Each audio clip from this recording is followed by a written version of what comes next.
I am grateful for him coming on because obviously facing this panel, it is indeed a brave thing to do.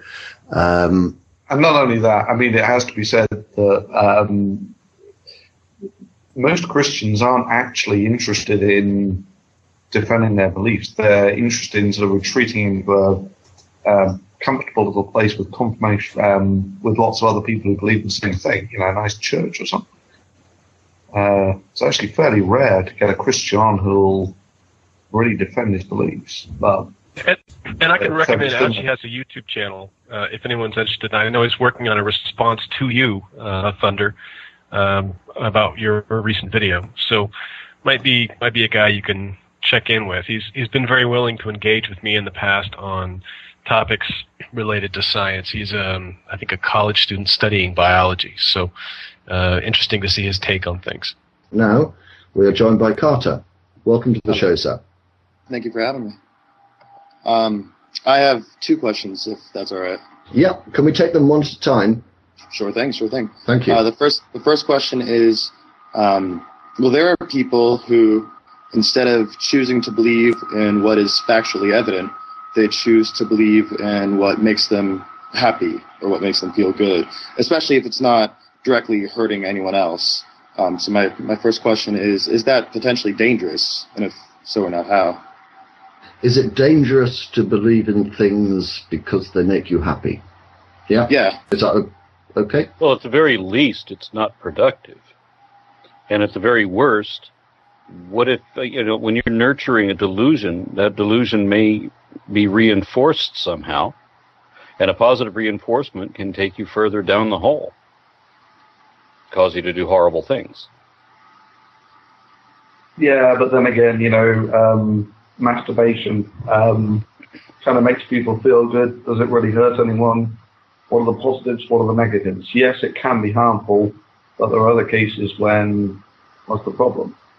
I think indeed, I've often there are times when I would have equated religion to essentially just emotional masturbation. There's this great, almighty, powerful being, and he thinks that you're wonderful, and you get these warm, fuzzy feelings from believing in God.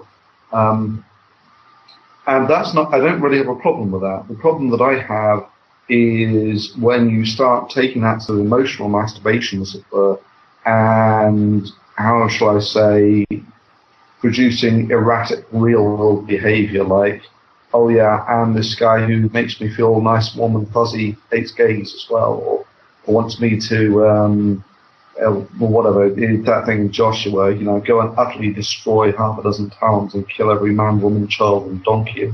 It was more than half a dozen, but if I can just say that this was a position that I sought to defend on the last charity show when we had a group call with myself, Aaron, Matt Dillahunty, and Grappling Ignorance. And I suggested, well, maybe religion isn't that bad if it makes people feel happy. And I was bitch slapped by each of them. I got a triple bitch slap saying that this was absolute nonsense, a stupid idea. You were far more harsh on me, Aaron, on that occasion than you have been. Andy, let's go back to you. The dangers of believing in something just because it makes you feel better. I think the main danger is that if you take that belief and you make life decisions based on it. Well, that was a gentle slap compared to the ones I had before. Aaron, do you not remember just how harshly you... I mean, I think Matt was the most painful bitch slap, but yours wasn't far behind. No, I've never spoken a harsh word to you. You know how sweet and dulcet I always am.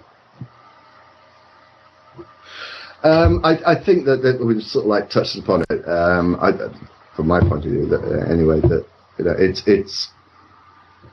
it seems to be fairly innocuous until that belief system starts making you make somewhat irrational, unjustified decisions. Well, that's what we need to on this one. Yeah. Can I make a small quibble first, on Thunder, the category? There's a category issue here too. If we confine ourselves to religious belief, and that's what we're all mentally thinking, but the question was just belief. And there are a lot of beliefs that I have that I don't require evidence to hold. I believe that my children love me very much, and I believe, and I can judge from their behavior that they are demonstrating what I would expect them to believe, to do. Plus, thus I have a small amount of evidence, but I can never really know what's going on inside their heads. I trust that the guy on the other side of the highway is going to stay on his side. Those are the kinds of little micro beliefs that I can have during the course of a day. And I think if you look at the kind of things that you believe in, you believe you won't be arrested for a crime you didn't commit. And I live my life assuming that that is true. That I don't have to plan ahead for being arrested arbitrarily. I don't have to worry about this or that. Those little micro-beliefs, I think, are passable, and they make me happy to believe that I'm going to be okay and life is going to go on more or less the way that it is. Where they start to cause problems, as Andy said, is where they start to affect your behavior in ways that are contrary to your own internal consistent laws, or your internal voice that's telling you what's right and wrong, where metaphysical claims are being made, where the nature of the universe is being revealed to you somehow. That's where it starts to do harm. And I take issue with you, though, Concordancy, because oh great, I get bitch slapped now.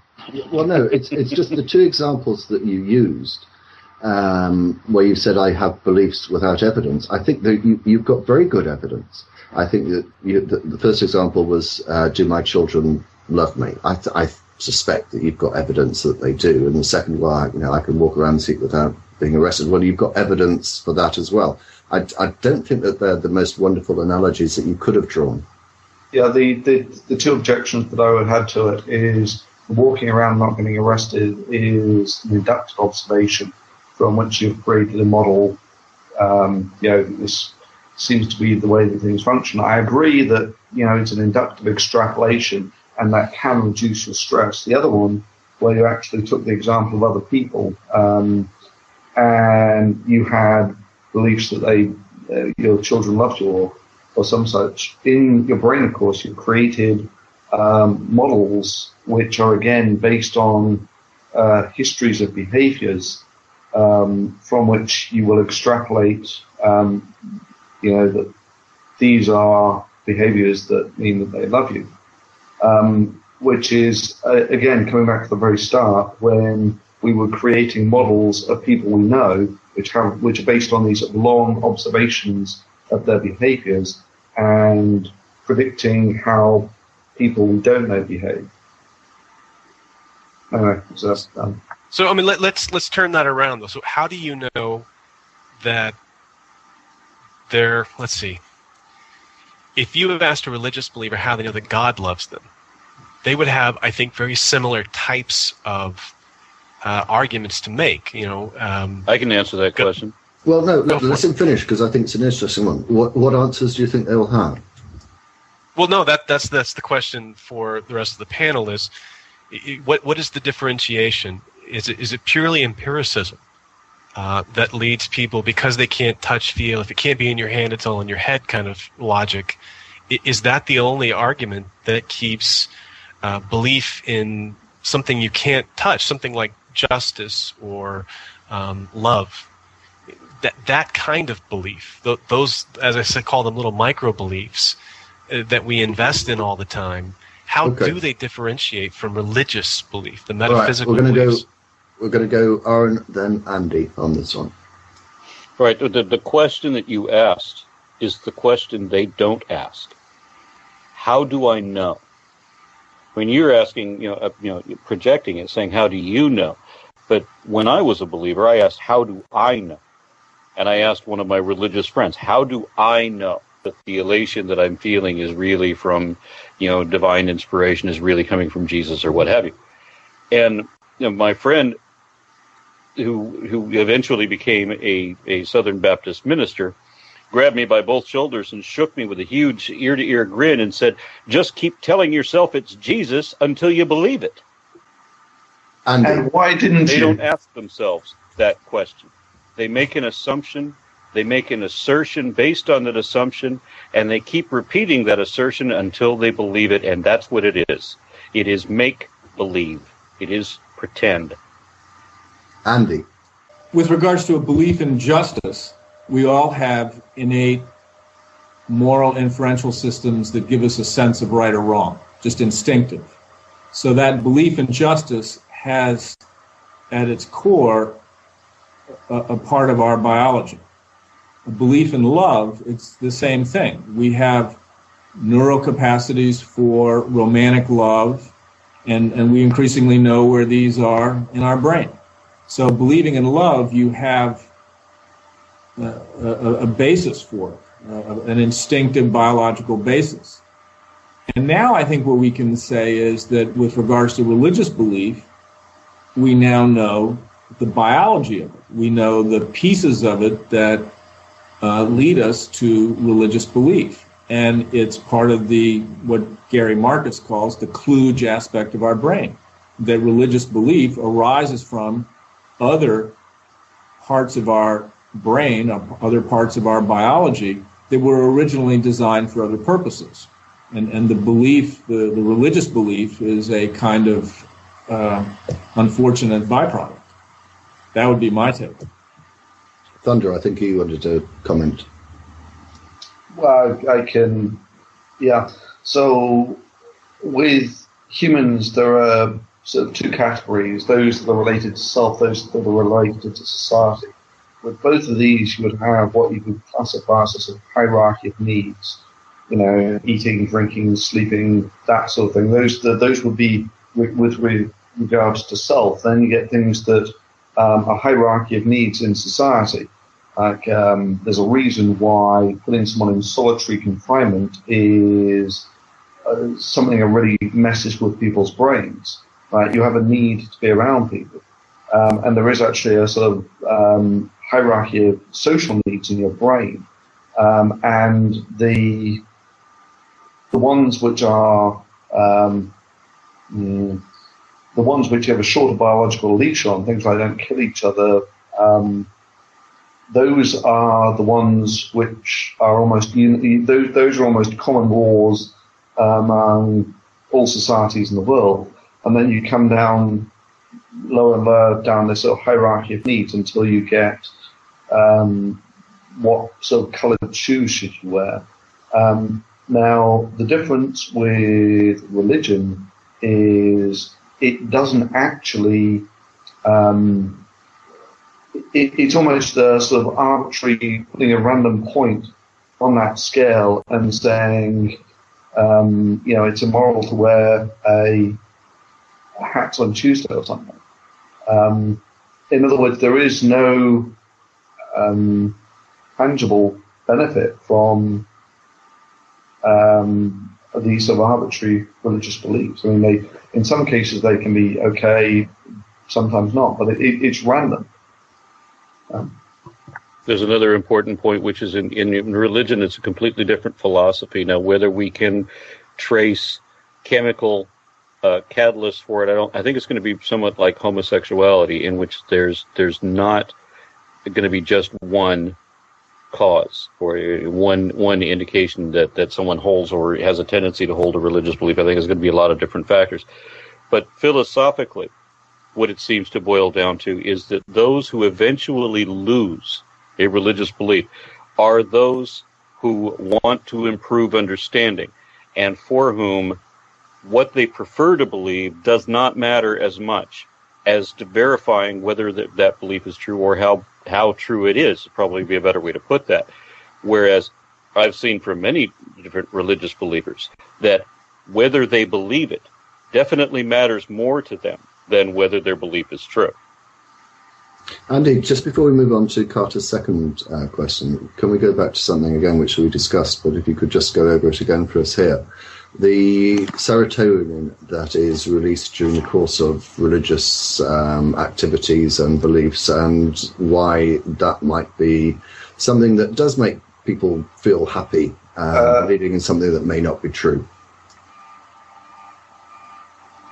Well, my view is that probably more important than the beliefs are the rituals in terms of what the impact on the brain. I think the more we study ritual, the more we study the neurobiology of ritual, we're going to see that the power of that. And we boost serotonin, which influences our sense of self, our self-esteem. It boosts our focus outward as opposed to inward. We boost endorphins, we boost oxytocin, we boost the chemicals that have to do with trust and relatedness to others. And so I think what may eventually come out is that a lot of religious beliefs might be there in part to justify the rituals which are so powerful and what bind groups together, what create the intense bonding. Religion is a drug. It gets worse. Actually, no. This explains to me while religion is on the decline, because computer games, largely sort of addictive computer games, essentially have the same effect. So, and I don't think religion's going to be able to compete with Nintendo. I've heard a number of personal accounts from people that say that their families, still attend church, even though the families don't actually believe anymore. It's just part of a cultural tradition. And that may be simple pressure as opposed to getting high on it. But Andy, I think you wanted to comment. No, I think some of those people may continue to attend because of the feelings that it generates, the social connection, what gets stirred in them with music, with being part of a group. We know that just synchronous activity increases binding to a group. So I think some of those people who continue to attend church, even though they don't believe in the stuff anymore, do it because of the feelings that are generated, in particular the social feelings, the social connections that are generated. So I went to church this morning, actually. If I can tell you guys a real short story. My son, we take him to church about once every 2 months or so, both kids. And my son, they were talking about Noah's Ark. That was the theme in Sunday school. And he came back, the very first thing he said was, "I don't buy it, Dad." And I said, "Mission accomplished." That's exactly what I was hoping for.